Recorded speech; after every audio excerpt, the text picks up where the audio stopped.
ang DZOA, Radyo ng Masa.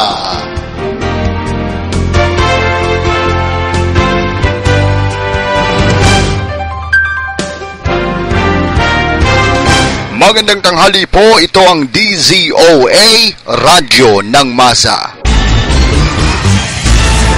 Para sa ating mga headlines, dating Pangulong Estrada at bagong Senate President Juan Ponce Enrile nagkita. Unioil nagsagawa ng big-time rollback sa presyo ng gasolina. Chacha isinusulong pa rin. Para naman sa ating national news, cholera at typhus outbreak. At sa balitang sports, Pacman nag-alala kay Karil. At showbiz balita, tuka ang Luis at John Lloyd approve kay Ate V.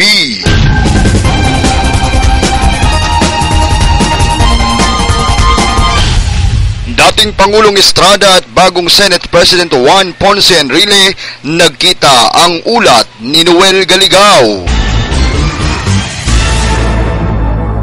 Nagkita sina dating Pangulong Joseph Estrada at bagong Senate President Juan Ponce Enrile sa karawan ni Navotas City Mayor Tobias Chanco.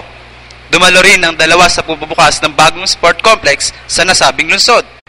Pero wala namang napaulat na pinag-usapan sina Estrada at Enrile na kudita sa Senado kung saan nagbigay daan kay Enrile para mupo bilang bagong Senate President. Mariin namang itinanggi ng dating Pangulo ang balitang siya ang nasa likod ng pagpapalit ng liderato sa Senado. Ito si Noel Galigao para sa DZOA, Radyo ng Masa. Unioil nagsagawa ng big-time rollback sa presyo ng gasolina, balitang hatid ni Joven Salera. Muling nagsagawa ng big-time rollback sa presyo ng kanilang mga produkto ang Unioil Petroleum Philippines Incorporated.